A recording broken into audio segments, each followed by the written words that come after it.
À 15 ans, j'ai été mis à la porte sous la pluie à cause d'un mensonge de mon frère. Mon père a crié, « Tu ne es pas le bienvenu dans cette maison » et je n'ai pas riposté, je suis simplement parti. 2 semaines plus tard, il en riait avec ses amis. Sans se rendre compte que maman était juste derrière lui. J'avais 15 ans la première fois que j'ai réalisé à quel point j'étais, jetable, pour ma propre famille. Je m'appelle Brian, et à l'époque, je pensais comprendre ce que signifiait faire partie d'une famille. On grandit en pensant qu'on peut faire confiance aux gens qui nous entourent.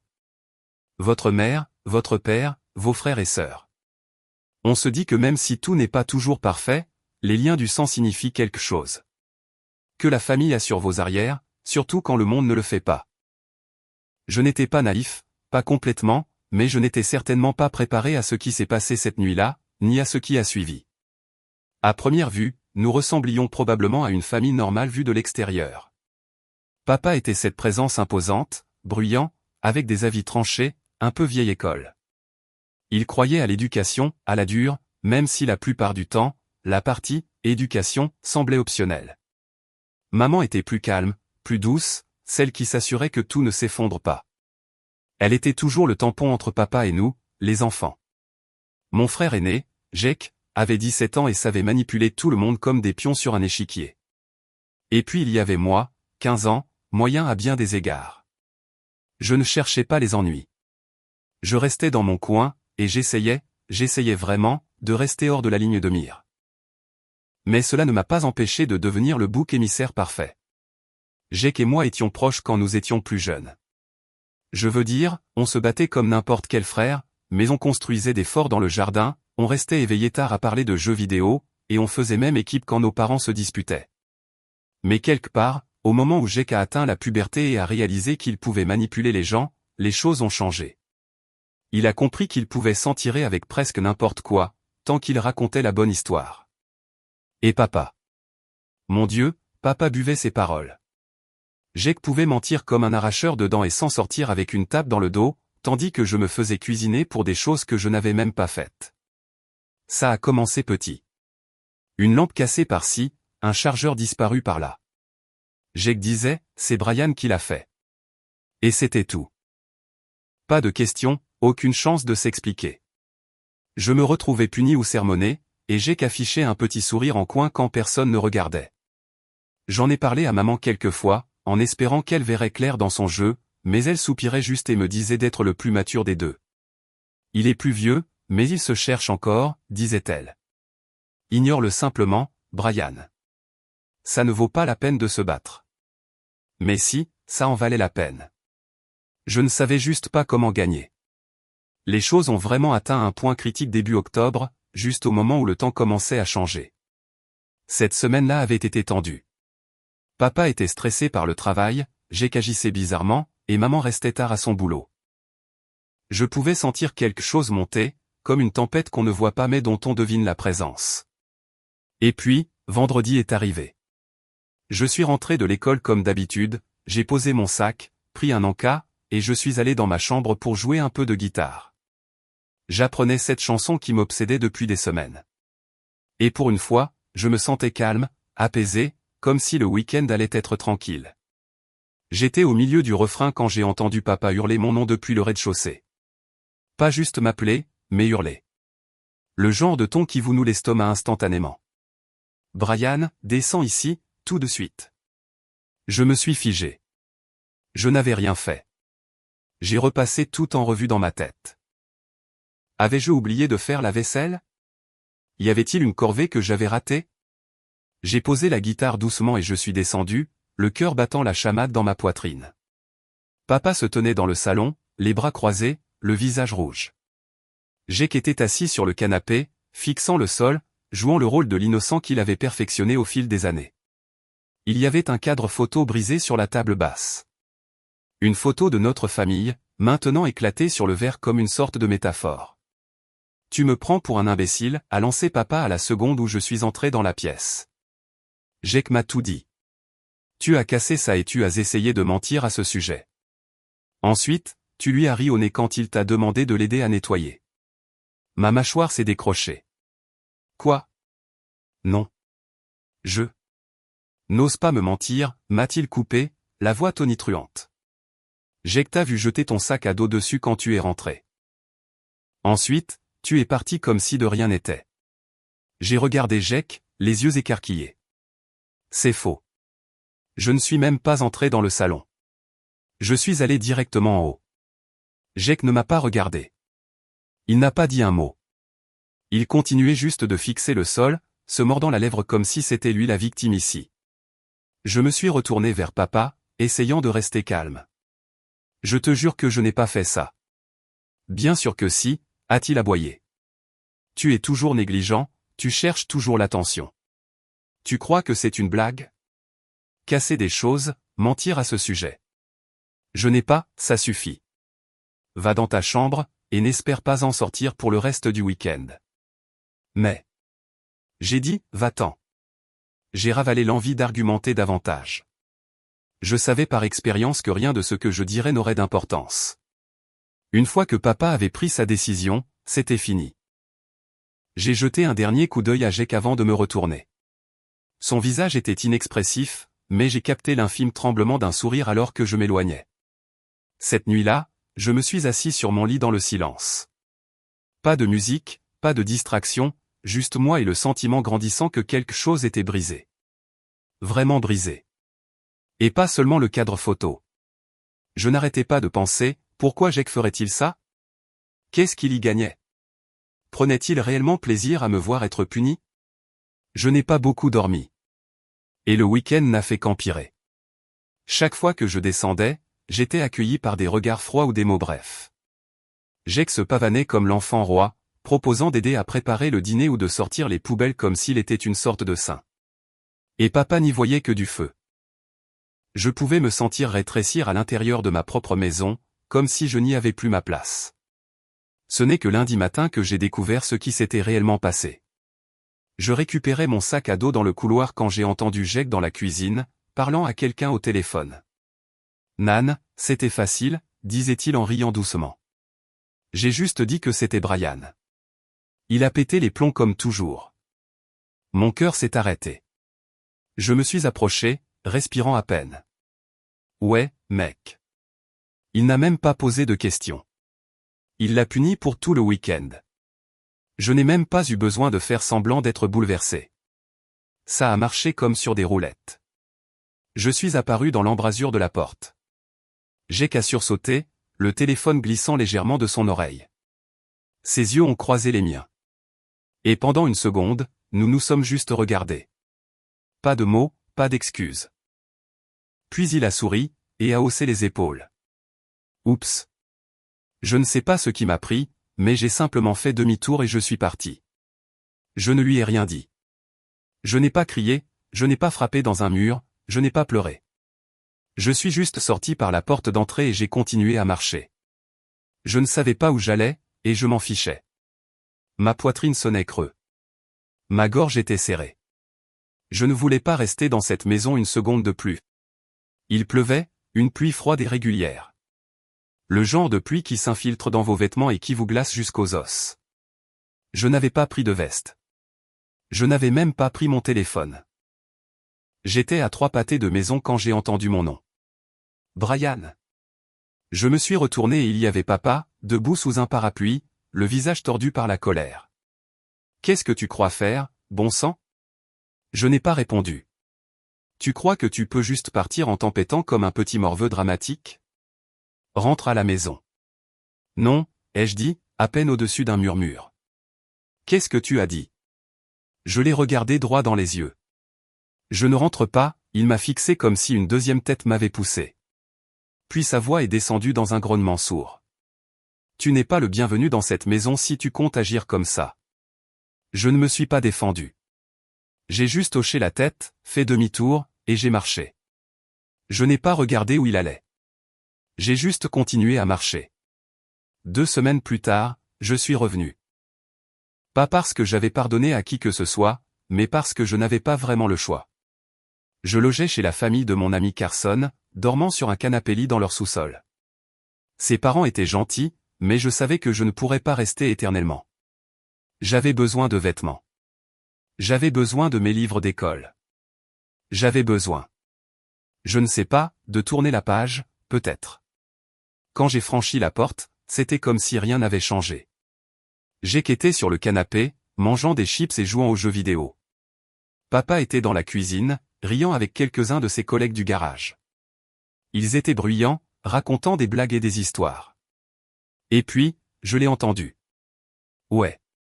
Je l'ai viré sous la pluie, disait papa en gloussant. Ce petit voyou pensait pouvoir me défier. Je l'ai laissé partir à pied. Peut-être que ça lui a appris quelque chose. Les gars ont ri. Je suis resté figé dans le couloir, chaque mot s'enfonçant en moi comme une pierre.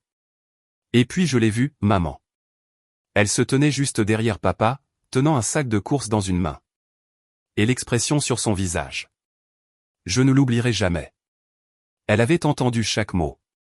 Et pour la première fois depuis longtemps, j'ai vu quelque chose changer dans ses yeux. Quelque chose de tranchant, quelque chose de froid. Et j'ai su que tout était sur le point de basculer. Je n'ai pas bougé. Je ne pouvais pas. Mes pieds étaient cloués au sol alors que je regardais maman fixer papa comme si elle ne l'avait jamais vu auparavant. Elle n'a rien dit au début. Elle est juste restée là, ses clés toujours à la main, le sac de course commençant à glisser de ses doigts. Je me souviens avoir vu une pomme rouler et heurter le sol. Personne ne l'a remarqué. Ni papa, ni Jake, ni les collègues qui hurlaient encore de rire. Mais moi, si. Et je savais que quelque chose d'irréversible venait de se fissurer. Puis, calmement, maman a posé le reste du sac et s'est retournée. Elle est passée devant moi sans dire un mot, mais pendant une fraction de seconde, nos yeux se sont croisés. Je m'attendais à de la déception, ou peut-être de la culpabilité. Le genre de regard qu'elle me lançait habituellement quand papa était dur. Mais cette fois, c'était différent. C'était du feu. Je n'ai pas vu ce qui s'est passé ensuite. Du moins, pas tout de suite. J'ai attrapé un sweat à capuche dans l'escalier et je suis reparti. Je ne savais pas trop où j'allais. J'ai fini par m'asseoir derrière l'épicerie du coin, à quelques rues de là, regardant simplement la pluie frapper les flaques d'eau pendant ce qui m'a semblé être des heures. Mon téléphone était déchargé. J'étais trempé de nouveau. Mais je me sentais calme. Pour la première fois depuis des semaines, je n'étais ni anxieux, ni blessé, ni confus. J'étais en colère. Pas le genre de colère qui s'éteint vite, mais le genre qui s'incruste dans vos os. Lente, constante, concentrée. Quand je suis finalement rentré à la maison plus tard ce soir-là, quelque chose avait changé dans l'air. Le salon était calme. Les invités étaient partis. La console de jeu de Jake avait été débranchée, et maman était assise à la table de la cuisine, sirotant du thé comme si elle ne venait pas de voir son mari rire d'avoir exilé son enfant sous une pluie battante. « Viens t'asseoir », a-t-elle dit sans lever les yeux. J'ai hésité. « Est-ce que papa est ? » Il est dans le garage. Ne t'inquiète pas, je me suis assis. Le thé devant moi fumait encore. Tu ne me l'as pas dit, a-t-elle dit. Tu ne m'as pas dit ce qu'il t'avait dit ce soir-là. Je pensais que tu savais déjà. Non, dit-elle doucement.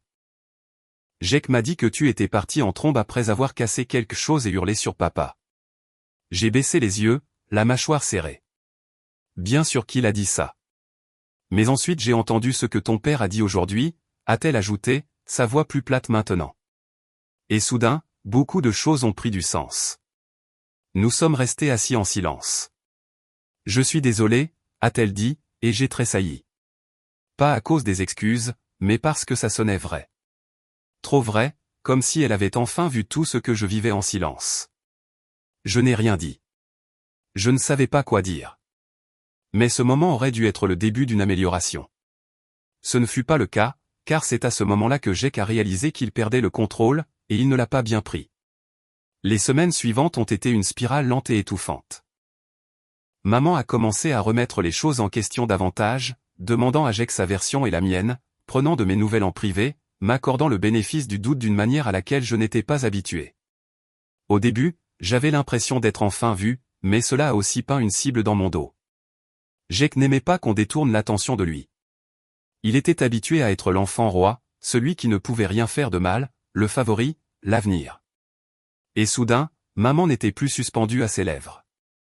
Soudain, elle passait plus de temps avec moi, me posant des questions sur l'école, regardant mes répétitions de guitare, s'assurant que j'avais dîné avant de disparaître pour la nuit. Jake l'a remarqué. Il a commencé par de petits sabotages mesquins. Mon chargeur de téléphone disparaissait de ma chambre. Mes devoirs disparaissaient mystérieusement. Un jour, j'ai retrouvé toutes mes chaussettes trempées dans le lavabo de la salle de bain. Je n'avais pas de preuves, mais je savais que c'était lui. Son petit sourire suffisant quand je descendais chercher mes affaires me disait tout. J'ai essayé de l'ignorer. Je me disais qu'il finirait par s'ennuyer, mais Jake ne fonctionnait pas comme ça. S'il ne pouvait pas être adoré, il se contenterait d'être craint. Et quand il ne pouvait pas contrôler le récit, il préférait tout brûler. Un soir, je suis rentré de l'école pour trouver papa en train de faire les 100 pas dans le salon, avec un regard fou dans les yeux. Jake était assis sur les escaliers, la tête baissée comme un triste petit martyr. « Où est-il » a lancé papa dès qu'il m'a vu. « Où est quoi ?»« Tu sais exactement quoi ?»« Je ne sais vraiment pas, les $200 de mon tiroir du haut, » a-t-il dit. Disparu. Mon estomac s'est noué.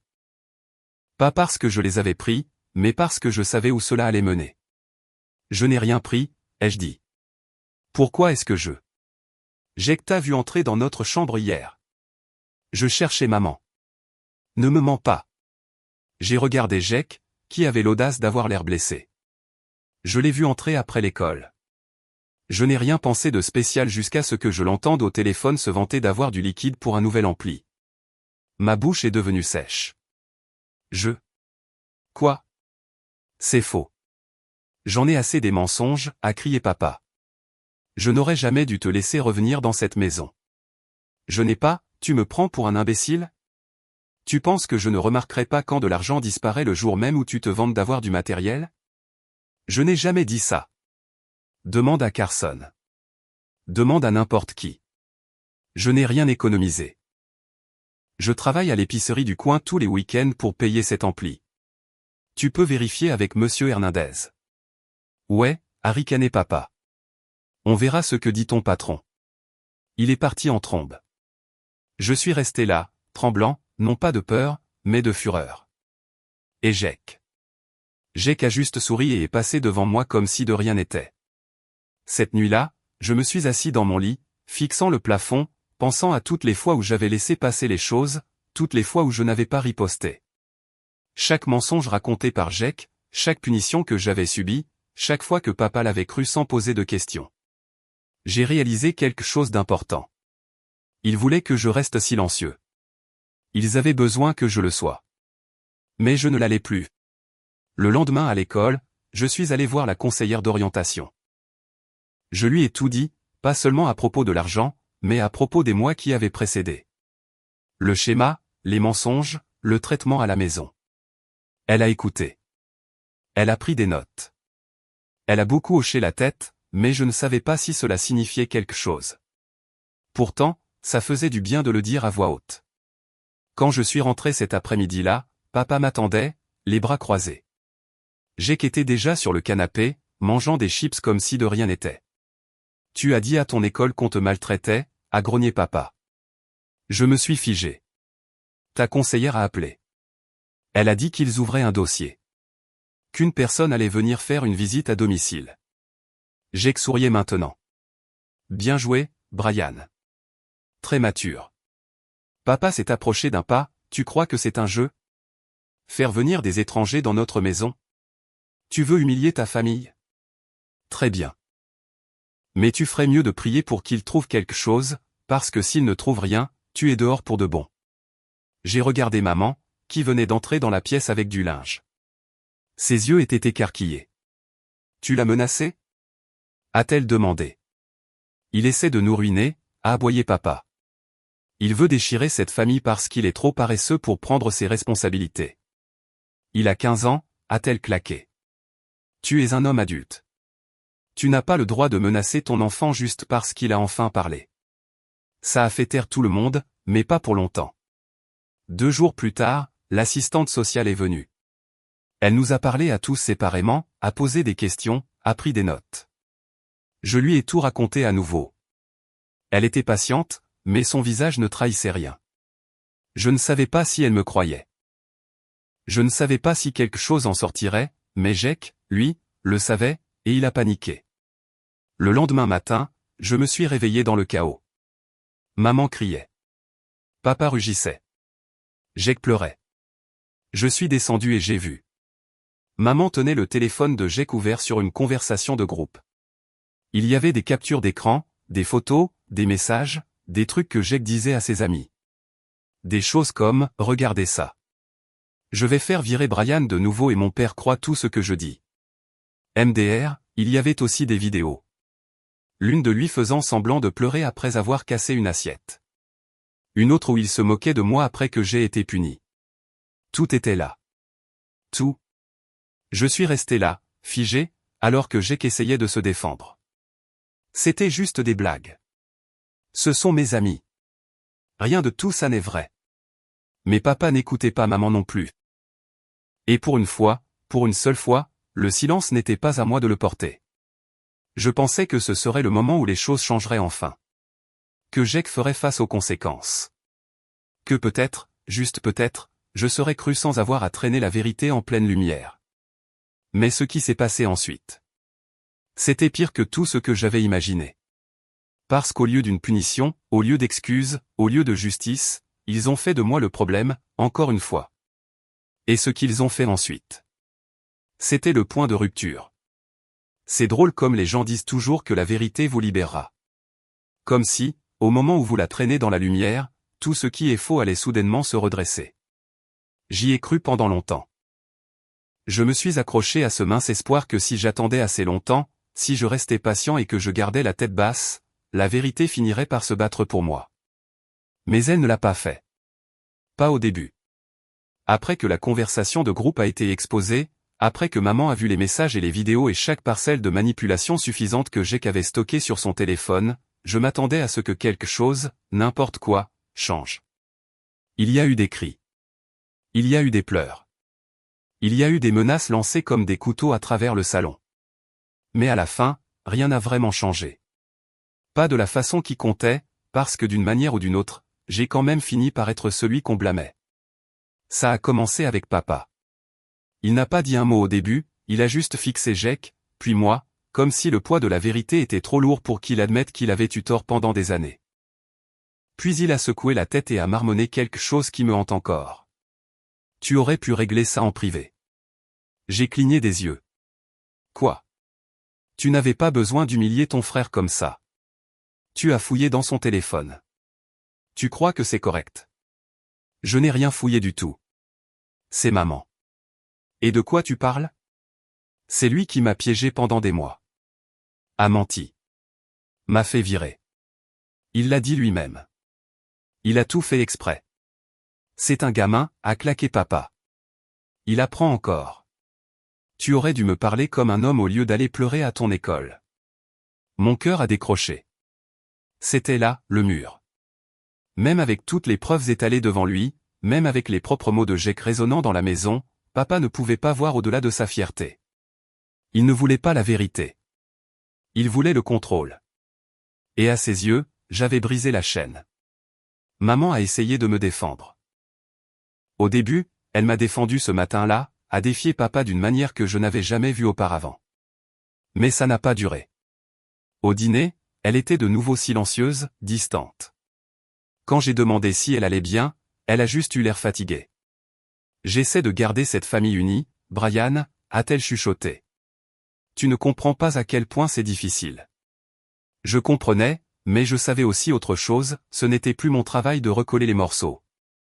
Après ce jour-là, les choses ont empiré. Pas plus bruyantes, mais plus silencieuses, ce qui semblait d'une certaine manière plus cruel. Jake ne me parlait pas du tout. Il passait juste devant moi comme si je n'existais pas, papa me reconnaissait à peine. Maman ne parlait que lorsque c'était nécessaire. Il n'y avait plus d'accusations, plus de scènes de cris, juste le silence. Un silence froid, tranchant, résonnant. C'était comme si j'étais mort et que personne n'avait la décence d'organiser des funérailles. La visite à domicile avec l'assistante sociale s'est terminée par un haussement d'épaule. Elle a dit qu'il n'y avait pas assez de preuves de maltraitance pour intervenir formellement. La négligence émotionnelle, malheureusement, était une zone grise. Surveiller la situation, a-t-elle dit à ma conseillère. Faites-nous savoir si quelque chose s'aggrave. Alors, j'ai cessé d'attendre de l'aide, et j'ai cessé d'en demander. J'ai touché le fond environ une semaine plus tard. C'était un jeudi. J'étais resté tard après l'école pour aider le prof de musique à organiser les pupitres, surtout pour éviter de rentrer à la maison. Quand je l'ai finalement fait, la porte d'entrée était verrouillée. Pas de mots, pas d'appel, rien. Quand j'ai frappé, Jeka a répondu. Il m'a fixé à travers la vitre pendant un moment, puis, lentement, délibérément, il a refermé la porte. Je suis resté sur le porche pendant 20 minutes, à attendre, espérant que peut-être maman viendrait ouvrir, qu'elle dirait que c'était juste une erreur, que quelqu'un avait oublié que je n'avais pas de clé. Personne n'est venu. Finalement, je suis reparti. Je suis retourné chez Carson, trempé et silencieux. Sa mère a ouvert la porte avant même que je puisse frapper. « Oh, chérie » a-t-elle dit doucement. « Entre. » Ils n'ont jamais demandé d'explication. Ils m'ont juste laissé prendre une douche, m'ont donné des vêtements secs, m'ont fait à dîner. Carson et moi sommes restés éveillés cette nuit-là à jouer à de vieux jeux vidéo et à faire semblant que tout était normal. Mais je ne pouvais plus faire semblant. Cette nuit-là, j'ai fixé le plafond de leur sous-sol et j'ai pris une décision. Je n'y retournerai pas. Pas cette fois. Le lendemain matin, je suis allé au bureau de l'école et j'ai demandé un rendez-vous avec la conseillère d'orientation. Je lui ai tout raconté à nouveau, mais cette fois, j'ai demandé des options. Des options juridiques, un logement, l'émancipation, n'importe quoi. Je suis fatigué, ai-je dit. Et je ne suis pas en sécurité là-bas. Pas vraiment. Elle m'a regardé longuement. Puis elle a hoché la tête. Ça ne s'est pas fait du jour au lendemain.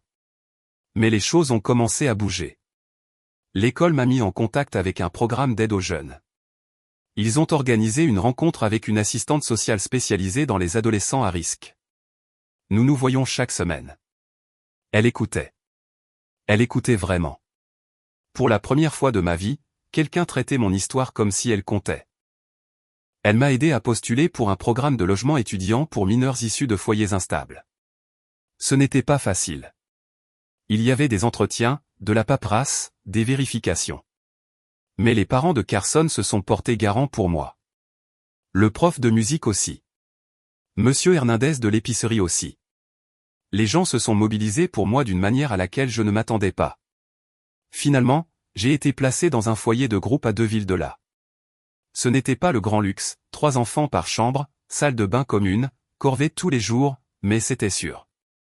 Et pour la première fois depuis des mois, je pouvais respirer. J'ai commencé à me reconstruire, une pièce à la fois. J'ai trouvé un emploi à temps partiel dans un magasin de musique près du foyer. Le gérant, un gars grisonnant nommé Case, aimait le fait que je puisse accorder des guitares à l'oreille. Il me laissait aider aux réparations, me payait en liquide sous la table jusqu'à ce que la paperasse soit à jour. J'ai économisé chaque centime. Je me suis inscrit à une thérapie via le programme jeunesse. Je ne voulais pas au début. J'avais toujours détesté parler de mes sentiments, mais la thérapeute, Carla, avait cette façon de vous faire sentir que vous n'étiez pas brisé, juste réorganisé.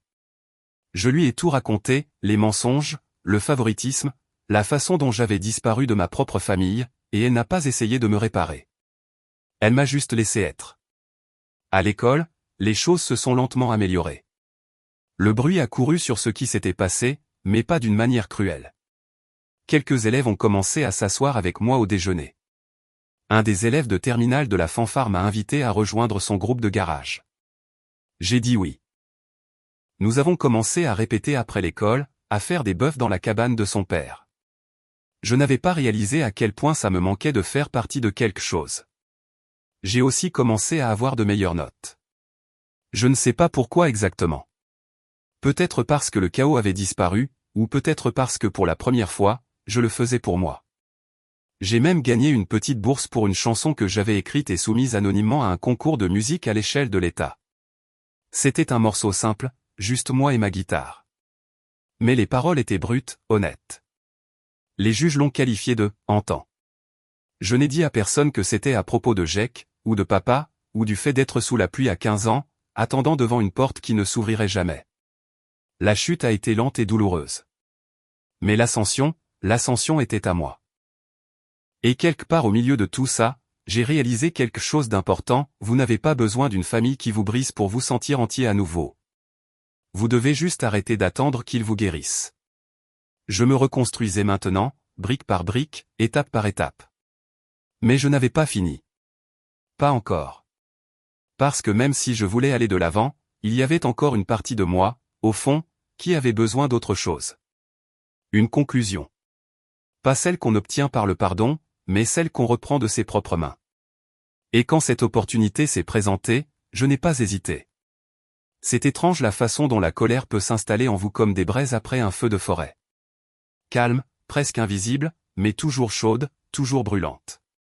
Pendant des mois, j'avais enfoui le pire sous les petites victoires, mon travail au magasin de musique, les répétitions du groupe, la bourse. Tout le monde disait que je m'en sortais très bien. La conseillère scolaire me disait que j'étais résilient. Carla disait que je guérissais, et d'une certaine manière, c'était vrai. Mais il y avait toujours une partie de moi, cette douleur lancinante et tenace qui n'avait pas tourné la page, qui se souvenait de la pluie froide trempant mon sweat à capuche. Le sourire narquois de Jake à travers la vitre. La voix de mon père comme une porte qui claque. Tu n'es pas le bienvenu dans cette maison. Cette phrase passait en boucle certaines nuits.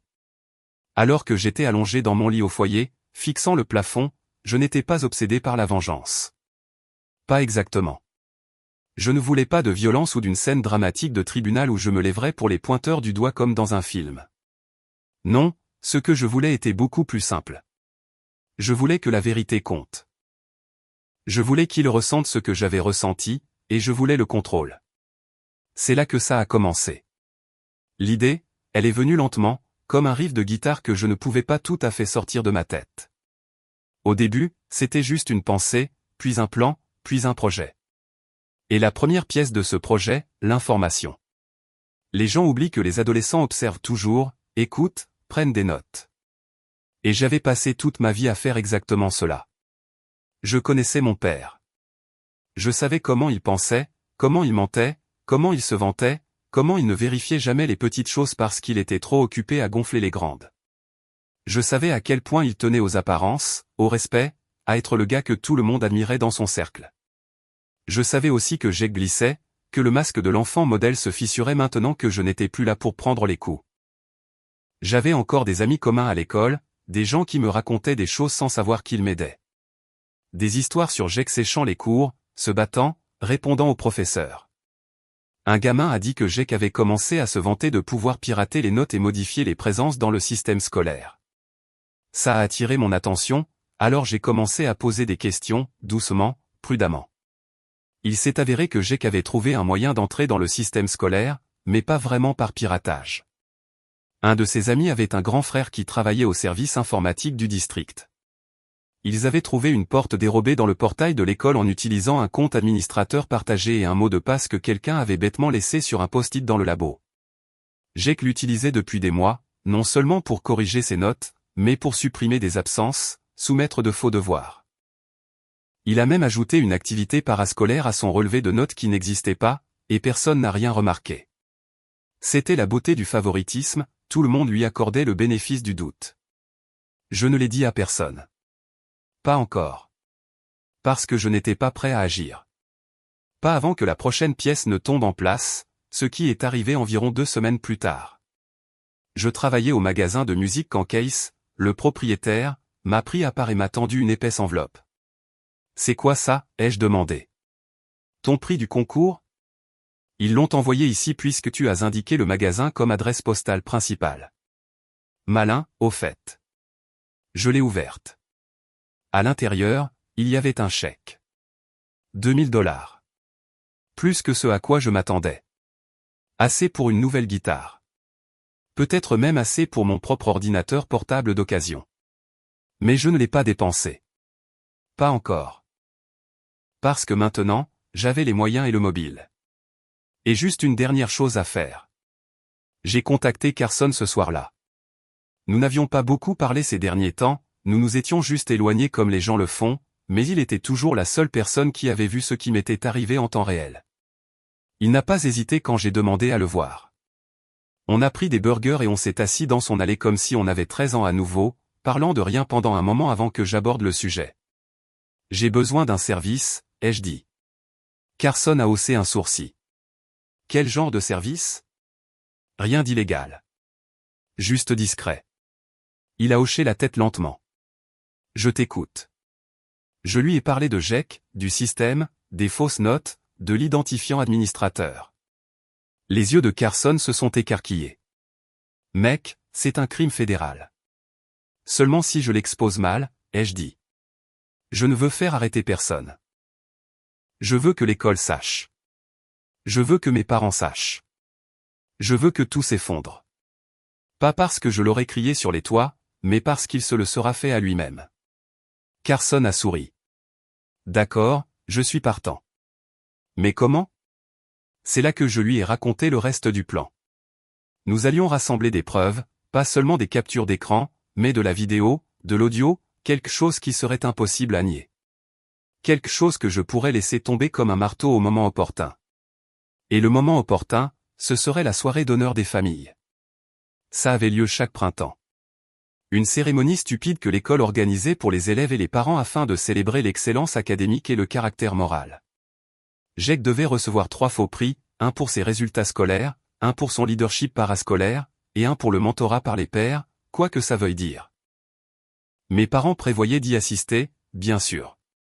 C'était leur truc préféré, parader avec Jake comme un trophée. Je voulais cette soirée, mais je ne pouvais pas juste débarquer avec des accusations. J'avais besoin de construire ça comme une histoire. Alors, nous avons commencé à rassembler. Carson a fait semblant d'être intéressé par les méthodes de Jake. Il a dit qu'il voulait de l'aide pour corriger ses propres notes. Il a fait parler Jake, l'a fait se vanter, l'a fait expliquer tout le processus à nouveau, cette fois en vidéo avec son téléphone enregistrant dans sa poche de veste. Nous avions tout. Les identifiants de connexion, les fausses activités, même une capture d'écran de Jake ajoutant un voyage humanitaire à son dossier qui n'avait jamais eu lieu.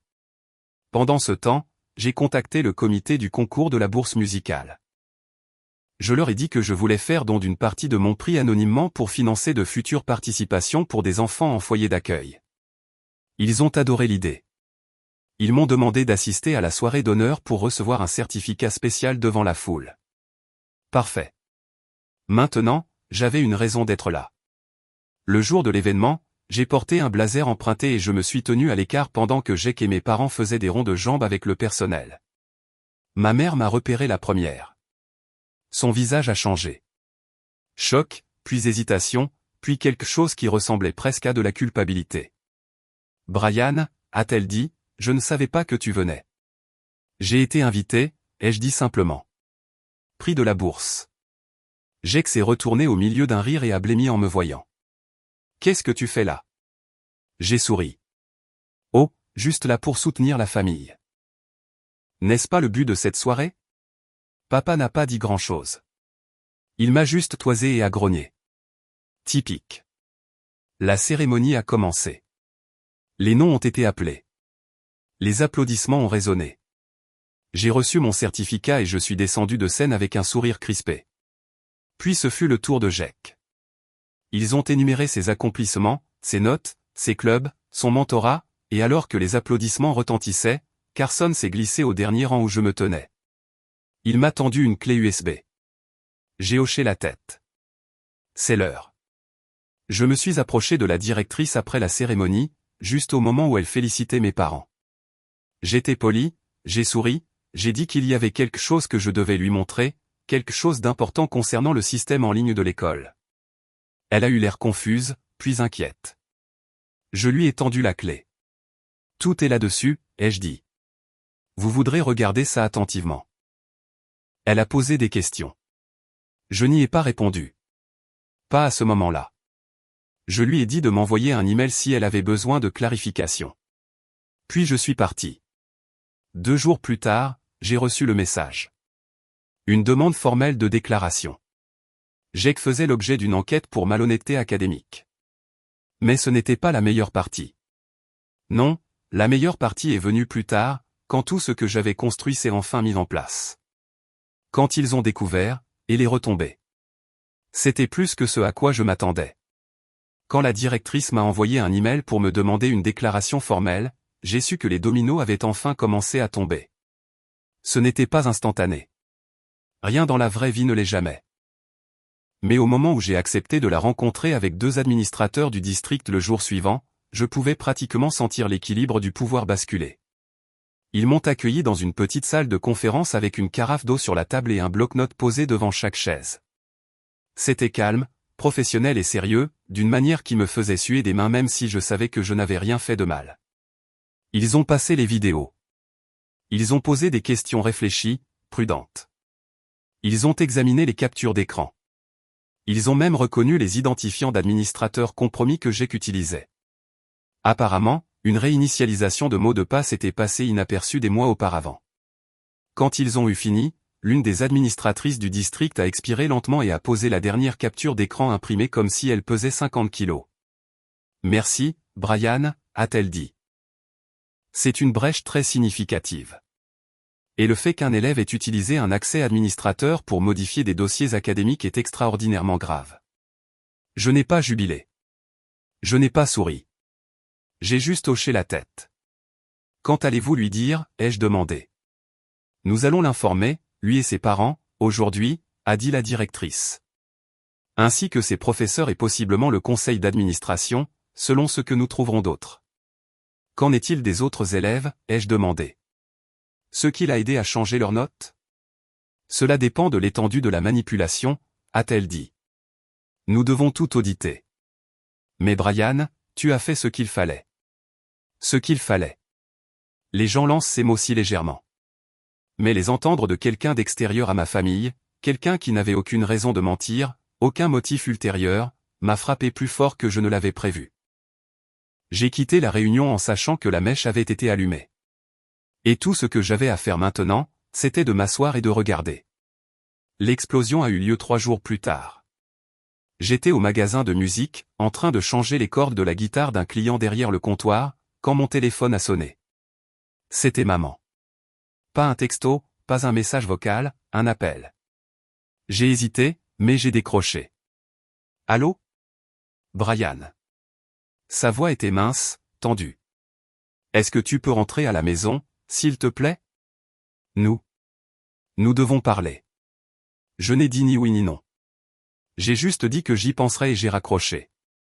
10 minutes plus tard, Carson a fait irruption par la porte du magasin, essoufflé comme s'il avait sprinté à travers toute la ville. Mec, il faut que t'entendes ça. Il m'a tout raconté. Comment Jake avait été sorti de classe. Comment papa avait débarqué à l'école en rageant. Comment la directrice avait tout étalé. Chaque note modifiée. Chaque entrée falsifiée. Chaque fausseur de bénévolat. Comment Jake avait essayé de mentir, puis pleuré, puis menti encore. Puis m'avait blâmé, puis blâmé le gamin de l'informatique, puis dit que quelqu'un avait piraté son téléphone. Mais cette fois, rien de tout ça n'a marché. Ils avaient des enregistrements, des captures d'écran, des dates, des journaux IP. Tout était en béton. Jake était suspendu en attendant un examen complet par le conseil. Ses perspectives universitaires disparues. Son prix de mentorat révoqué. Sa réputation ruinée. Mon père. Carson l'a décrit arpentant le couloir comme un animal en cage, hurlant au complot et au vendetta jusqu'à ce qu'un agent du district lui dise de sortir ou de se faire escorter. Ma mère, elle, pleurait, mais pas de colère. De quelque chose de plus lourd, quelque chose qui ressemblait, d'après la reconstitution de Carson, dangereusement à du regret.